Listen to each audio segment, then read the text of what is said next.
તો આજે મારે તમને ઓપ્પો A9નું રિઝલ્ટ બતાવવાનું છે. અમારો જૂનો મોબાઈલ છે, 2019માં લીધો હતો, એ જ હું વાપરું છું હજી, અને એનું રિઝલ્ટ તમને બતાવવાનો.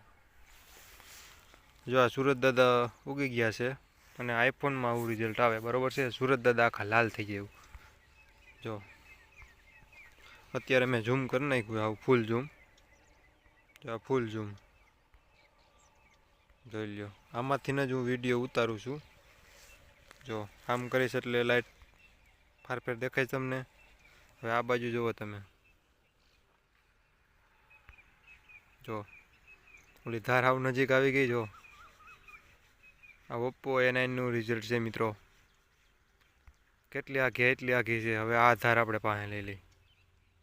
જો આવી ગઈ હાવ નજીક, ક્લિયર.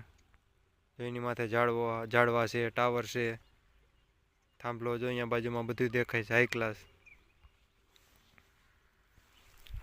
તો મેં તમને ઓપ્પો A9 2020નું રિઝલ્ટ બતાવ્યું. 48 મેગાપિક્સલનો કેમેરો છે, અને એમાં વિડીયોની ક્લિયરિટી 4K સુધીની છે અમારા મોબાઈલમાં, અને 128GB આની રેમ છે, બરાબર છે. 8GB રેમ અને 128GBનું સ્ટોરેજ, ને 48 મેગાપિક્સલ કેમેરો છે, અને 1080થી 4K સુધી મારામાં વિડીયો ઉતરે. રેડી? આમાંથી જ હું વિડીયો ઉતારું છું. ઘણા મિત્રો કમેન્ટ કરે છે, ભાઈ તમે શેમાંથી વિડીયો ઉતારો છો? આમાંથી જ હું ઉતારું છું. અત્યારે મેં તમને ઝૂમ કરીને બતાવ્યા સુરત દાદા, બરાબર છે. જો આખાય લાલ, ને આમાંથી જ હું ઉતારું છું. કાંઈ મોબાઈલ આપણે એવું નથી કે આઈફોનની વિડીયો બનાવવો હોય તો આઈફોનની જ જરૂર પડે. ના ના ના, એવું કાંઈ નથી.